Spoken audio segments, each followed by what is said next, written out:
I had a chance to talk to Shoshana last night about taking a few of these aloes right here next door to plant in one of the hugel mounds. So I'm going to see if I can get the ones that are a little bit more crowded over here on this side that are already acclimated to. See how easy that was? All I have to do is just do a little wiggle and pull, and I've got a whole bunch of little ones and maybe even a bigger one or two, but I think it's better to start with smaller ones that will be able to grow into the space. And I honestly think that that's probably going to be enough, but we're going to really make a statement. So let's go ahead. I need to pull these out anyway to make some space here. And we'll go ahead and try with one of the bigger ones too, like this, and see how this works.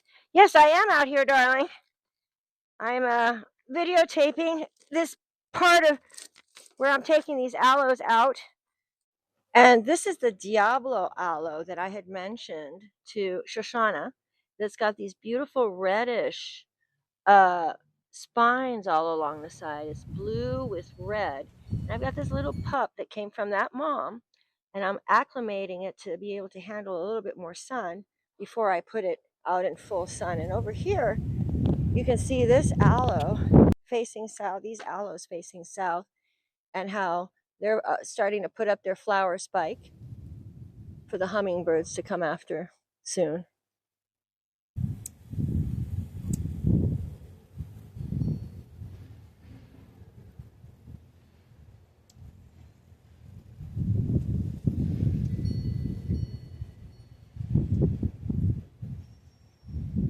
And even though it's high noon, it's only March 3rd, and I only have X amount of time when I'm going to be able to just stick some things into the ground, like these aloes, and let them have a good chance to heal and get acclimated and all that good stuff. So I'm just going to take this and I'm going to stick it right into the mound to let the hummingbirds know that there's going to be a nice aloe over here for them at some point. But yeah, just for the shits and giggles. Yeah, it's really interesting. You can see how the aloe, if you look closely here, the aloe put out a pup right off of its main stem here, and that's how they reproduce asexually. And of course, they've got the flowers that they can put out seeds and stuff too. And I'm also going to put one of these. This is in the portulaca family, like the elephant food. So this is a large portulaca. I'm not exactly sure what the name of that particular variety is, but I will look it up. And this one here is a typical elephant food. I just clipped this right off my balcony. So I'm going to arrange these all through here in this south-facing hugel mound to cool all of this down, so that whatever plants and shrubs we end up putting in here are not going to struggle so much. So I'm going to leave these guys to scarify a little bit more. I just clipped them off so that they dry off a little bit before I stick them down into the moisture. Even though this is a very sandy loam, I've got a lot of the existing sand here. There was really good quality dirt.